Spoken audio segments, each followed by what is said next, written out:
Is it too late to fix my interest rate? That is the question that gets asked at the moment. Short answer, yes. So we spoke about this at the start of the year as fixed interest rates started to make their way up and said then was the time to fix. Now we've got a situation where I suppose the average variable rate and the average 3-year fixed interest rate, it's somewhere between 2 to 2.5% different. Let's say on a 500 grand loan, it's a difference between say $2,000 repayment and a $3,000 repayment. So what we're faced with now is, okay, my first question is, why would you want to pay $3,000 now instead of paying $2,000? When you're doing a $3,000 repayment on a fixed rate, understand when you pay $3,000, there's nothing left over. It's all going towards the repayment.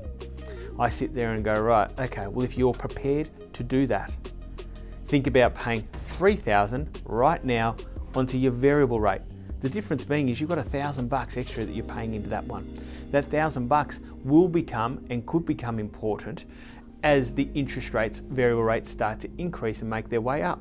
You can get access to those funds, whereas you're not going to be able to access anything there. What we're also saying is if there's 2 to 2.5% difference there, if you're turning around and saying, I want to go to fixed now, right, on a 3-year rate, basically what you're saying is, I feel that the interest rate, the variable interest rate is going to get to that rate and then go past it in that 3-year period, right? So it's going to go from 3% to 5.5% and possibly up to 7%. So will that happen? Obviously there's timings involved in that, but will that happen? I don't know definitively. But what I would say to people is at the moment, the cash rate sits at 0.85. The target inflation rate is 3%. The Reserve Bank's going to want the long-term cash rate to sit a bit above the inflation rate to keep inflation in check. So they're going to want to go from 0.85 to 3. How far above I don't know, and for how long I don't know. But look at that, that's around about 2.5%, 3%, and they will get there. So if it's only 2.5 to 3% above the long-term inflation rate that they're targeting, you're paying that as a premium on a fixed rate now. It's already built in.